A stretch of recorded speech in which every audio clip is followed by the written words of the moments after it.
Hello everyone, how are you all? I hope you all are doing well. So today in this video, in this session, we are going to discuss about atmospheric pressure. So what is air pressure? In this video, we are going to discuss about. So my name is Mohammad Sanaz, and without wasting our further time, let's start this video. So basically, what is air pressure? या फिर हम लोग इसको atmospheric pressure भी बोल सकते हैं. सो basically जितने भी सारे प्रेशर्स हमारे एटमॉस्फेयर से हमारे अर्थ के सरफेस पे एक्सर्ट हो रहा है ना, उसी को हम लोग एयर प्रेशर बोलते हैं. ये देख सकते हैं, ये हमारा एटमॉस्फेयर है. यहाँ पे बेसिकली बहुत सारे गैसेस है और उन गैसेस का बेसिकली एक मॉलिक्यूल्स होता है. उस मॉलिक्यूल्स का बेसिकली एक वेट होता है, एक मास होता है. वही मास बेसिकली हमारा अर्थ के सरफेस में प्रेशर एक्सर्ट करता है. उसी को हम लोग एयर प्रेशर भी बोलते हैं या फिर एटमॉस्फेरिक प्रेशर बोलते हैं. So air pressure defined as the total weight of a mass of column of air. So basically जितने भी सारे गैसेस होते हैं ना, उनका एक मास होता है. सो उसी मास जब हमारा अर्थ के सरफेस में प्रेशर एक्सर्ट करता है ना, उसी को हम लोग एयर प्रेशर बोलते हैं. Above per unit area at a sea level. So basically per unit area it means 1 centimetre square में जितने भी प्रेशर एक्सर्ट करते हैं बाय द एटमॉस्फेयर, उसको हम बोल सकते हैं. या फिर 1 मीटर स्क्वायर, 1 किलोमीटर स्क्वायर में कितना प्रेशर एक्सर्ट करता है, उसको हम लोग यूनिट मेजरमेंट के तौर पे हम लोग देखते हैं. So the weight of a column of air content in a unit area from the mean sea level to the top of the atmosphere is called atmospheric pressure. So this is the proper definition of atmospheric pressure या फिर air pressure. अब एक चीज हमेशा याद रखना कि जो टेम्परेचर होता है ना और जो प्रेशर रहता है एयर प्रेशर, ये basically inversely proportional to each other है. सो अगर टेम्परेचर, इसका क्या मतलब हुआ, अगर टेम्परेचर बढ़ेगा ना तो जो प्रेशर रहेगा ना एयर प्रेशर, वो बेसिकली घटेगा. अगर टेम्परेचर माइनस में जाएगा, टेम्परेचर कम होगा तो एयर प्रेशर बढ़ेगा. सो बेसिकली हमें हमेशा याद रखना है कि इनवर्सली प्रोपोर्शनल रहता है टू ईच अदर. सो ये चीज याद रखना है. अब यहाँ पे एक इमेज है, एक डायग्राम है, यहाँ आप देख सकते हो. ये मान लो एक 1 सेंटीमीटर स्क्वायर का रीजन है, ठीक, 1 सेंटीमीटर स्क्वायर का रीजन है. आप देख सकते हो कि इसके ऊपर डिफरेंट डिफरेंट एटम्स है, मॉलिक्यूल्स है. किसके मॉलिक्यूल्स है? बेसिकली गैसेस के मॉलिक्यूल्स है. अब ये जो डिफरेंट डिफरेंट छोटे छोटे गैसेस के मॉलिक्यूल्स है ना, ये बेसिकली एक प्रेशर एक्सर्ट कर रहा है. और मॉलिक्यूल्स कैसे प्रेशर एक्सर्ट कर रहा है? Through their mass. मास के वजह से एक प्रेशर एक्सर्ट कर रहा है इस सरफेस पे, इस सरफेस पे. सो इसी सरफेस को पर यूनिट एरिया स्क्वायर में जितना भी प्रेशर एक्सर्ट करता है, वेट एक्सर्ट करता है अपना इस सरफेस पे, उसी को हम लोग एयर प्रेशर बोलते हैं. सो आई होप कि आपका एयर प्रेशर का जो कॉन्सेप्ट है वो क्लियर हो गया होगा. सो अब हम लोग नेक्स्ट टॉपिक में पढ़ेंगे different pressure belts of the globe. So इसमें बेसिकली क्या होता है ना कि डिफरेंट प्रेशर बेल्ट्स में बेसिकली हमारे हमारे अर्थ में डिफरेंट टाइप्स के प्रेशर बेल्ट्स बनते हैं. अब वो प्रेशर बेल्ट्स क्यों बनते हैं? ड्यू टू टेम्परेचर के वजह से, टेम्परेचर के वेरिएशन के वजह से डिफरेंट प्रेशर बेल्ट्स बनते हैं. अब टेम्परेचर ही एक फैक्टर नहीं इम्प्लाई होता है, यहाँ पे बहुत सारे फैक्टर होते हैं, but major factor is temperature. Temperature के बेसिस पे प्रेशर बेल्ट्स हमारे अर्थ के सरफेस पे बनता है डिफरेंट लेटिट्यूड्स पे. So on the earth surface there are 7 pressure belt. So basically 7 pressure belt है, जिसमें से एक इक्वेटर पे, इक्वेटोरियल रीजन पे जो कि एक लो प्रेशर बेल्ट है. फिर ट्रॉपिकल रीजन्स पे है जो कि हाई प्रेशर बेल्ट है. फिर सब पोलर रीजन में है जो कि लो प्रेशर बेल्ट है. बेसिकली सब पोलर में 2, ट्रॉपिकल में 2, वैसे ही 2 पोलर रीजन्स में हाई प्रेशर बेल्ट बनेंगे. सो बेसिकली ये हमारा एक पोलर हो गया यहाँ, एक पोलर हो गया यहाँ पे. पोलर जोन में बेसिकली हाई प्रेशर बेल्ट. अब हमारा सब पोलर जोन में बेसिकली जितने जो इसका एक्सटेंशन होता है ना, वो बेसिकली 55 डिग्री नॉर्थ से लेकर के 65 टू 70 डिग्री नॉर्थ तक होता है. इसी रीजन में एक प्रेशर बेल्ट क्रिएट होता है, और वो जो ना लो प्रेशर बेल्ट की वजह से क्रिएट होता है, लो प्रेशर बेल्ट क्रिएट होता है. फिर हमारा ट्रॉपिकल रीजन आ जाता है, जिसको सब ट्रॉपिकल एरियाज भी बोलते हैं. यहाँ पे हाई प्रेशर बेल्ट क्रिएट हुआ. फिर इक्वेटोरियल रीजन में basically low pressure belt create हुआ. सो ये देख सकते हो डिफरेंट प्रेशर बेल्ट बनते हैं, 1 2 3 4 5 6 7. So basically total 7 pressure belt they are in the earth atmosphere या फिर अर्थ सरफेस. सो सातों के साथ आप देख सकते हो कहीं पे हाई प्रेशर बेल्ट बन रहे हैं, कहीं पे लो प्रेशर बेल्ट बन रहा है। अब ये जो हाई और लो क्यों बनता, अब ये जो हाई और लो बनता ना बेसिकली टेम्परेचर की वजह से, ये टेम्परेचर की वजह से। अब हम लोग इक्वेटोरियल रीजन पे देखते हैं, तो ये हमारा इक्वेटोरियल रीजन है। अब बेसिकली हम लोग देख सकते हैं इक्वेटोरियल रीजन में ना जो सनराइज होता है ना वो डायरेक्ट आता है। डायरेक्ट सनराइज आने की वजह से ना इंसोलेशन जो होता है ना वो मैक्सिमम होता है। मैक्सिमम इंसोलेशन होने की वजह से यहाँ पे जो एयर होते हैं ना वो basically air starts to rise, air rise करने लगता है, एयर स्टार्ट्स राइजिंग। अब यहाँ पे जैसे एयर है, अगर ये ऊपर जाएगा, बेसिकली एयर के मॉलिक्यूल्स है ये ऊपर जाएगा, तो यहाँ पे क्या होगा ना, ये दो एयर मॉलिक्यूल्स के जो डिस्टेंस रहेगा, distance between two air molecules, air particles, इसका जो डिस्टेंस है ना वो ज्यादा हो जाएगा, लार्ज हो जाएगा, मैक्सिमम डिस्टेंस हो जाएगा। मैक्सिमम डिस्टेंस होने की वजह से ना बेसिकली यहाँ पे क्या होगा ना, एक्सपेंड करने लगेगा, एयर हमारा एक्सपेंड करने लगेगा, जिसके वजह से यहाँ पे लो प्रेशर क्रिएट होगा। वैसे ही हमारा ट्रॉपिकल रीजन्स में, अब ट्रॉपिकल रीजन्स में बेसिकली हाई प्रेशर क्रिएट होता है। अब हम लोग जानते हैं कि जो इक्वेटोरियल रीजन में है वो लो प्रेशर क्रिएट हुआ क्योंकि वहां पे मैक्सिमम इंसोलेशन होता है। अब ट्रॉपिकल रीजन में भी मैक्सिमम इंसोलेशन होता है। हम लोग बोल सकते हैं कि ट्रॉपिकल रीजन्स में बहुत ही ज्यादा इंसोलेशन होता है, बिकॉज मैक्सिमम इंसोलेशन होने के बावजूद यहाँ पे हाई प्रेशर कैसे क्रिएट होगा। अब हमने पढ़ा था कि जो टेम्परेचर अगर ज्यादा होगा तो प्रेशर कम होगा, तो यहाँ बेसिकली कम होने के बजाय हाई क्यों हुआ। अब हाई होने का रीजन ये है, basically there are two types of pressure belt. एक ऐसा प्रेशर बेल्ट होते हैं जो थर्मली इंड्यूस होता है, थर्मली इंड्यूस होते हैं, और एक ऐसे प्रेशर बेल्ट होते हैं ना जो डायनेमिक कॉन्सेप्ट से ओरिजिन होता है। सो बेसिकली थर्मली इंड्यूस्ड में बेसिकली टेम्परेचर का रोल होता है, और जो डायनेमिकली इंड्यूस्ड प्रेशर बेल्ट होते हैं ना उसमें मेन मेजर जो रोल होता है ना वो रोटेशन ऑफ द अर्थ का होता है, रोटेशन ऑफ अर्थ का होता है। और साथ ही साथ जो सिंकिंग एयर होता है ना, सिंकिंग एयर होता है ना वो भी बेसिकली, सिंकिंग एयर मतलब जैसे कि हम लोग जानते हैं कि एयर हमारा यहाँ एक रीजन में अगर एक्सपेंड होगा, यहाँ पे ट्रेवल करेगा, फिर एक कोई ऐसा रीजन आएगा जहाँ पे नीचे जाएगा। अब ऐसा रीजन में बेसिकली देखते हैं कि जो हमारा हाई प्रेशर बेल्ट क्रिएट होता है। सो अगर वहां पे टेम्परेचर बहुत ही ज्यादा है फिर भी हाई प्रेशर क्रिएट हो सकता है। यहाँ पे इस रीजन पे जो प्रेशर बेल्ट बनेंगे ना वो basically dynamically induced pressure belt कहलाएंगे। सो आई होप कि क्लियर है। एक थर्मली इंड्यूस्ड प्रेशर बेल्ट, एक dynamic induced pressure belt. Thermally में टेम्परेचर का बहुत ज्यादा इंपॉर्टेंट रोल होता है, टेम्परेचर की वजह से फॉर्म होता है। और डायनेमिक में बेसिकली अर्थ के रोटेशन और साथ ही साथ सिंकिंग ऑफ एयर के वजह से फॉर्म होता है। और वैसे ही हमारा जो ट्रॉपिकल जोन में जो हाई प्रेशर बेल्ट होते हैं ना, यहाँ पे ना एयर बेसिकली सिंक करता है, एयर है ना वो सिंक करता है, सिंकिंग होने की वजह से बेसिकली यहाँ पे हाई प्रेशर जोन क्रिएट होता है। साथ ही साथ यहाँ पे जो रोटेशन ऑफ अर्थ के वजह से भी यहाँ पे हाई प्रेशर बेल्ट्स क्रिएट होते हैं। सो बेसिकली हम लोग देख सकते हैं कि जो इक्वेटोरियल रीजन में ना वो basically thermally induced pressure belts हैं। इक्वेटोरियल और जो पोलर रीजन में ना यहाँ पे बेसिकली कम टेम्परेचर है, इस रीजन में कम टेम्परेचर, जिसके वजह से यहाँ पे हाई प्रेशर क्रिएट होते हैं। सो अब बेसिकली टोटल तीन हाई प्रेशर बेल्ट ऐसे हैं, सॉरी तीन ऐसे प्रेशर बेल्ट है जो थर्मली इंड्यूस है, बाकी सब डायनेमिक इंड्यूस है, जैसे कि पोलर रीजन्स, जो कि सब पोलर रीजन्स में हो गया, और जो सब ट्रॉपिकल रीजन्स में, जो बेसिकली ये जितने भी सारे रीजन्स होते हैं ना, सब पोलर रीजन, सब ट्रॉपिकल रीजन्स, इसमें बेसिकली डायनेमिक कॉन्सेप्ट अप्लाई होता है। सो अब हम लोग देखेंगे different types of pressure belts, pressure belts के कितने टाइप्स होते हैं। सो पहला टाइप हो गया इक्वेटोरियल लो प्रेशर बेल्ट, जैसे कि मैंने बताया इक्वेटोरियल रीजन पे ये प्रेशर बेल्ट्स इंड्यूस होगा, जिसमें ये थर्मली इंड्यूस्ड होगा।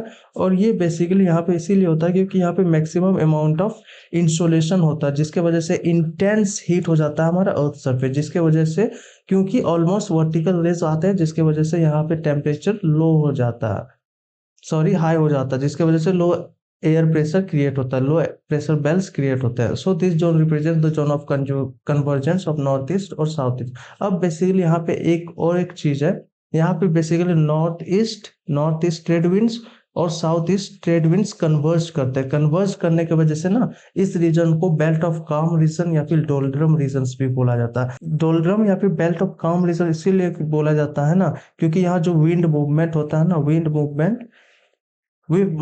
मूवमेंट बहुत ही ज्यादा स्टेबल रहता है। ज्यादा इस वेलोसिटी में हवाएं नहीं चलती। क्यों? क्योंकि बेसिकली यहाँ पे जो एयर होता है ना वो राइज कर रहा है, और जहां भी राइज एयर करता है ना वहां पे स्टेबल वेदर कंडीशन होता है। विंड मूवमेंट बहुत ही ज्यादा स्टेबल रहता है। सो आई होप कि ये समझ में आ गया होगा।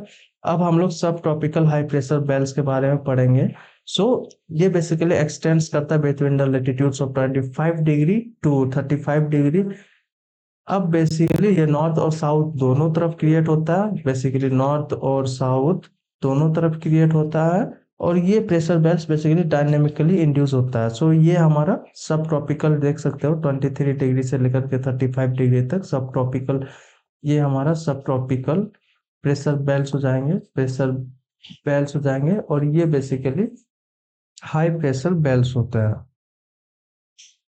और इस रीजन को बेसिकली हॉर्स लेटिट्यूड रीजन भी बोला जाता है। हॉर्स लेटिट्यूड रीजन इसीलिए बोला जाता है क्योंकि यहाँ पे भी बहुत ही ज्यादा काम कंडीशन बनता है। यहाँ पे जो विंड मूवमेंट होता है ना, एयर मूवमेंट विंड मूवमेंट जो बोलो, वो बहुत ही ज्यादा स्टेबल होता है। स्टेबल होने की वजह से ना यहाँ की जो ओशन बोलो या फिर सरफेस बोलो, वहाँ पे विंड का फ्लो और ओशन में जो ओशन करंट का फ्लो वो बहुत ही ज्यादा कम होता है, जिसके वजह से स्टेबल कंडीशन होता है। और हॉर्स लेटिट्यूड इसीलिए नाम पड़ा क्योंकि जितने भी सारे मर्चेंट्स होते थे ना, मर्चेंट्स हम लोग जानते थे पहले व्यापारी आते थे थ्रू ओशन के थ्रू आते थे, और ओशन में बेसिकली ना शिप में क्या होता है ना कि शिप में बेसिकली वो लोग घोड़े भी लाते थे। अब जब ऐसा रीजन, जब सब ट्रॉपिकल हाई प्रेशर जोन जब वो लोग पहुंचते थे, उस रीजन में पहुंचने के बाद due to the heavy weight of their ship, उस हैवी वेट के वजह से शिप का बेसिकली वो मूवमेंट स्टॉप हो जाता है। स्टॉप क्यों हो जाता है? क्योंकि काम कंडीशन, स्टेबल एयर है, स्टेबल वाटर करंट है, जिसकी वजह से शिप आगे बढ़ नहीं पाता। अब शिप को आगे बढ़ने की वजह से they need to remove their horses. So basically usually all the traders or merchants, they usually remove their horses from their ships. अब बेसिकली जब घोड़े उतारेंगे तो शिप का बेसिकली वजन कम हो जाएगा, जिसके वजह से वो मूव कर पाएगा। इसीलिए हॉर्स को जो पानी में ये लोग फेंक देते थे, जिसके वजह से हॉर्स लैटिट्यूड जोन नाम पड़ा इस रीजन का। अब तीसरा है बेसिकली सब पोलर लो प्रेशर बेल्ट। ये बेसिकली डायनेमिकली इंड्यूस होता है, जैसे कि मैंने पहले बताया था। ये सब पोलर रीजन, ये बेसिकली सब पोलर रीजन है बिटवीन 66 डिग्री नॉर्थ के आसपास के रीजन को सब पोलर रीजन बोला जाता है, जहाँ पे प्रेशर बेल्ट क्रिएट होते हैं। और ये जो प्रेशर बेल्ट होते हैं ना वो लो होते हैं। लो क्यों होते हैं? क्योंकि डायनेमिक कॉन्सेप्ट से ओरिजिनेट हो रहा है यहाँ पे, और ये डायनेमिक कॉन्सेप्ट से ओरिजिनेट हो रहा है, जिसके वजह से high low pressure air belt create हो रहे हैं। सो ये 60 to 65 डिग्री लेटीट्यूड पे इन बोथ द हेमिस्फीयर ये प्रेजेंट होते हैं, फॉर्म होते हैं। सो लास्ट है हमारा पोलर हाई प्रेशर बेल्ट। सो ये प्रेशर बेसिकली बहुत ही ज्यादा हाई रहता है, हाई प्रेशर यहाँ रहता है। ये basically polar high pressure belt zone हो गया, एक जोन यहाँ एक जोन यहाँ ऊपर। और ये थर्मली इंड्यूस होता है क्योंकि यहाँ पे टेम्परेचर बहुत ही ज्यादा कम होता है, जिसके वजह से यहाँ पे एयर प्रेशर बहुत ही ज्यादा होता है, maximum amount of air pressure.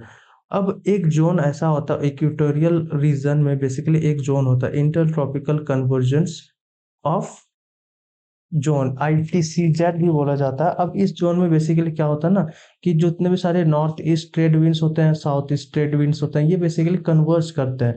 Converge होने की वजह से यहाँ पे एक का बेल्ट ऑफ काम, जैसे कि मैंने पहले बताया था, बेल्ट ऑफ काम रीजन बनाता है, और साथ ही साथ डोल्ड्रम रीजन भी बनाता है। डोल्ड्रम रीजन भी बनाता है, और इसके साथ साथ इसको और एक रीजन से हम लोग बोल जानते हैं, ITCZ, intertropical convergence zone. So ये तीनों basically equatorial regions, equatorial low pressure belts को ही कहा जाता है। सो अब हम लोग देखेंगे शिफ्टिंग ऑफ प्रेशर बेल्ट्स। अब हमने पढ़ा types of pressure belts, formation, जो ओरिजिन कैसे होता है प्रेशर बेल्ट्स, उसके बारे में। अब हम लोग देखेंगे कि प्रेशर बेल्ट्स ना वो बेसिकली हमारा एनुअली शिफ्ट होते रहता है। अब शिफ्ट कैसे होगा वो हम लोग आगे देखेंगे। अब शिफ्ट बेसिकली ऐसे होगा, जो हमारा अर्थ का रिवॉल्यूशन होता है ना उसके वजह से शिफ्ट होता है, साथ ही साथ रोटेशन की वजह से भी शिफ्ट होता है प्रेशर बेल्ट्स। अब हम लोग देखेंगे एक यूजुअल, अगर हम लोग डे टू डे लाइफ में देखेंगे कि जो हमारा एक किसी भी रीजन में, जैसे कि हम लोग इंडिया में रहते हैं, तो बेसिकली लो प्रेशर कब हमारा इंडिया में क्रिएट होगा, जब 2 से 4 बजेगा तब लो प्रेशर जोन क्रिएट होगा हमारा इंडिया में। सो हाई प्रेशर कब क्रिएट होगा, यानी कि high pressure basically low insulation होगा। लो इंसुलेशन कब होता है हमारा, जब सुबह के टाइम होता है 4 से 6 बजे तक, जब हमारा लो इंसुलेशन होता है, बहुत ही कम सूर्य ताप हमें प्राप्त होती है, जिसकी वजह से हाई प्रेशर बेल्ट क्रिएट होता है। ये बेसिकली 4 से 6 बजे सुबह को क्रिएट होता है। लोवेस्ट प्रेशर बेसिकली यहाँ पे हाई इंसुलेशन होगा। हाई इंसुलेशन बेसिकली दोपहर में होता है, ठीक दोपहर में बेसिकली लो सबसे ज़्यादा लो प्रेशर जोन क्रिएट होंगे, वो बेसिकली 2 to 4 PM में दोपहर के टाइम क्रिएट होगा। सो ये समझ में आ गया लो प्रेशर कैसे, जब सबसे ज़्यादा मैक्सिमम अमाउंट ऑफ इंसुलेशन हमारा अर्थ में सरफेस में क्रिएट होंगे तो वहाँ पे लो प्रेशर जोन बनेगा। अब जब हमारा maximum amount of lowest amount of insolation होगा तब बेसिकली हाईएस्ट प्रेशर जोन बनेगा। So the pressure belt changes from northward southward movement of the overhead sun, यानी कि रिवोल्यूशन जब होता है हमारा डिफरेंट डिफरेंट टाइम होता है, समर सोल्स्टाइस, विंटर सोल्स्टाइस, ये due to revolution of earth होता है। अब हम लोग ये देख रहे हैं, ये बेसिकली एक एग्जांपल है विंटर सोल्स्टाइस का। यहाँ पे बेसिकली विंटर हो रहा है हमारे इंडिया में। अब विंटर हो रहा है तो बेसिकली यहाँ पे मिनिमम इंसोलेशन है, मिनिमम इंसोलेशन है जिसके वजह से basically high pressure belts create होंगे। अब हाई प्रेशर बेल्स कहाँ किस रीजन में क्रिएट होंगे, अब देखो अच्छे से, ये इक्वेटोरियल रीजन है, इक्वेटर है, और ये बेसिकली ट्रॉपिक ऑफ कैप्रिकॉर्न है। अब ट्रॉपिक ऑफ कैप्रिकॉर्न में आप देख सकते हो कि यहाँ पे ना बहुत ही हेवी अमाउंट में सन का जो रेज है डायरेक्ट फॉल कर रहा है, जिसके वजह से यहाँ पे मैक्सिमम इंसोलेशन होगा। बट वहीं पे आप जब टॉपिक ऑफ कैंसर के आसपास देखोगे इस रीजन में, यहाँ पे बेसिकली जो सन रेज का डायरेक्शन और या फिर बोल सकते हैं एंगल होता है ना, वो टिल्ट हो जा रहा है, जिसकी वजह से यहाँ पे मिनिमम इंसोलेशन होगा और मैक्सिमम प्रेशर बेल्स होंगे। सो हम लोग जानते हैं कि ट्रॉपिक ऑफ कैंसर में रहते हैं, ट्रॉपिक ऑफ कैंसर का हमारा India location tropic of cancer के आसपास है। वहाँ पे बेसिकली इंडिया में विंटर का टाइम होगा, इस टाइम पे बेसिकली विंटर का टाइम होगा और इंडिया में हमारा मिनिमम इंसोलेशन प्राप्त होगा और मैक्सिमम प्रेशर जोन्स क्रिएट होंगे, हाई प्रेशर जोन्स क्रिएट होंगे। वैसे ही ठीक जब हमारा सन मूव करता है इस डायरेक्शन में, हमारा सन मूव करता है, हमेशा याद रखना एंटी क्लॉकवाइज। अब जब हमारा समर सीजन में आएगा, यानी कि समर सॉल्स्टाइस जब होगा हमारा, समर सॉल्स्टाइस में बेसिकली क्या होगा कि हमारा जो टॉपिक ऑफ कैंसर पे है, इंडिया पे है, मैक्सिमम इंसोलेशन पड़ेगा। मैक्सिमम इंसोलेशन पड़ने की वजह से यहाँ पे क्या क्रिएट होगा, यहाँ पे लो प्रेशर जोन क्रिएट होंगे। आई होप कि आपको समझ में आ गया होगा, लो प्रेशर जोन क्रिएट होगा। अब यहाँ पे देख सकते हैं कि जो यहाँ पे प्रेशर बेल्ट है ना वो शिफ्ट हो रहा है।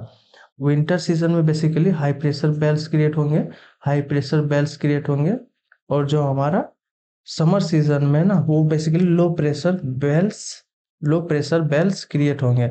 अब ये जो शिफ्टिंग ऑफ प्रेशर बेल्ट है ना, ये ड्यू टू रिवोल्यूशन के वजह से होता है। Due to revolution major factor role play करता है रिवोल्यूशन। सो अब हम लोग देखते हैं कि ये जो डायरेक्शन ऑफ सन मूवमेंट होता है ना, सॉरी अर्थ मूवमेंट होता है ना, वो बेसिकली हमेशा एंटी क्लॉकवाइज में होता है, ये याद रखना।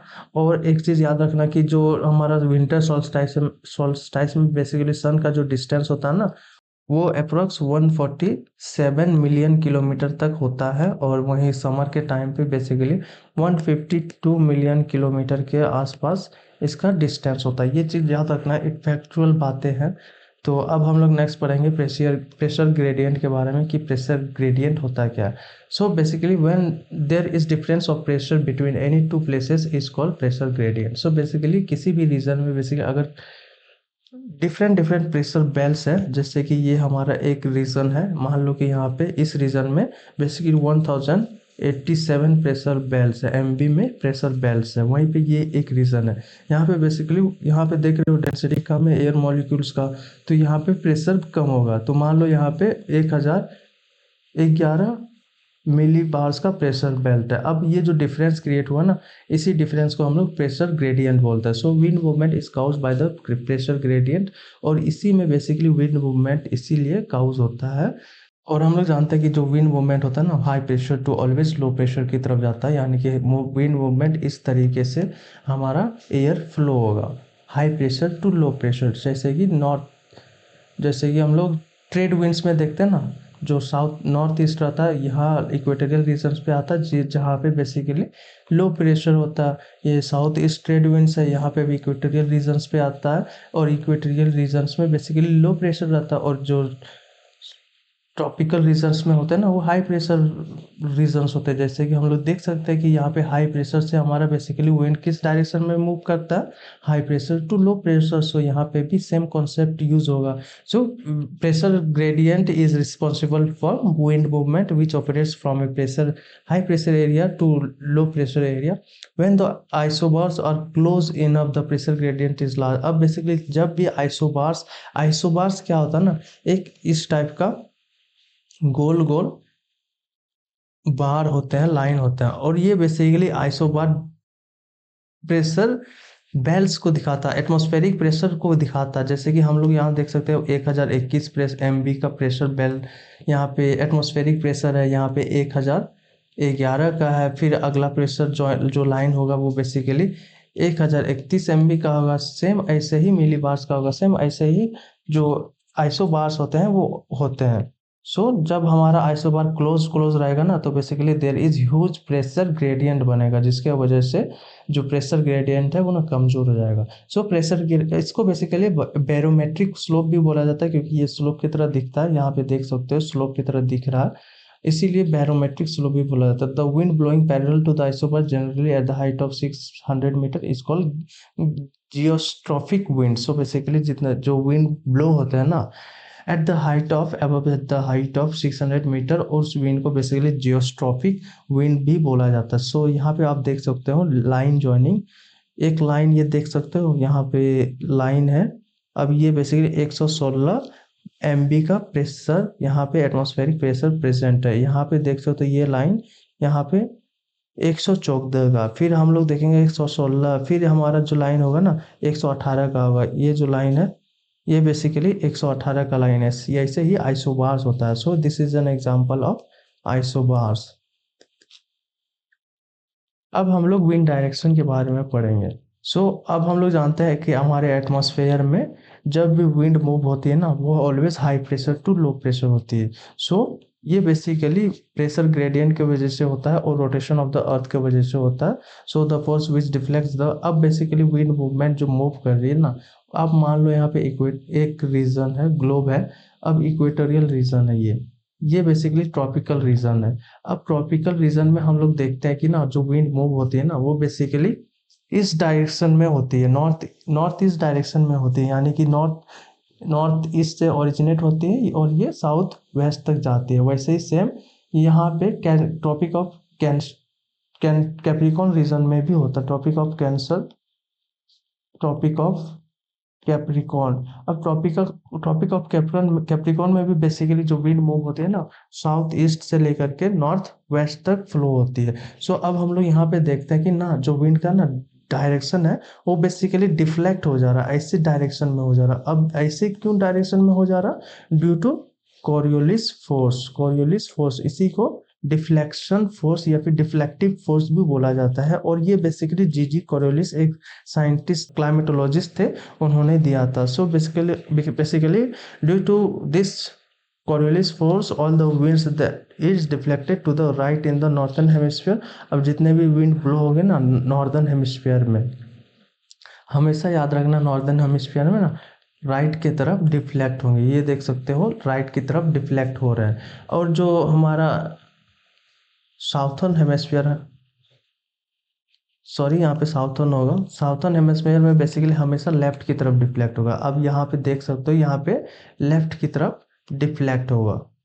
सो याद रखना हमेशा नॉर्थर्न हेमिस्फीयर में राइट की तरफ डिफ्लेक्शन होगा, और साउथर्न हेमिस्फीयर में हमेशा लेफ्ट की तरफ डिफ्लेक्ट होगा। इसी को बेसिकली विंड डिफ्लेक्शन या फिर बोलते हैं, या फिर डिफ्लेक्टिव फोर्स या फिर कोरियोलिस फोर्स बोलते हैं, जो कि जीजी जो कोरियोलिस ने दिया था।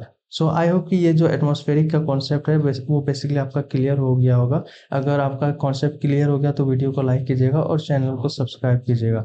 अगर आपका कोई दोस्त ये वीडियो एटमॉस्फेरिक प्रेशर से रिलेटेड आप देखना चाहता है, समझना चाहता हूँ, वो वीडियो को आपके दोस्त को भी रिकमेंड ये वीडियो कर दीजिएगा। एंड इसके बाद हम लोग बेसिकली कुछ लोकल विंड्स के बारे में पढ़ेंगे कि लोकल विंड्स क्या होता है और ये कैसे फ्लो होते हैं, ओरिजिनेट होते हैं। फिर हम लोग मानसून विंड्स के बारे में पढ़ेंगे। फिर हम लोग डिफरेंट डिफरेंट टाइप्स के क्लाइमेटोलॉजीज के कॉन्सेप्ट के स्टडी करेंगे। सो वो सब अगर आपको देखना है तो प्लीज़ चैनल को सब्सक्राइब कीजिएगा और नोटिफिकेशन आइकन को प्रेस कर दीजिएगा। And thanks for watching.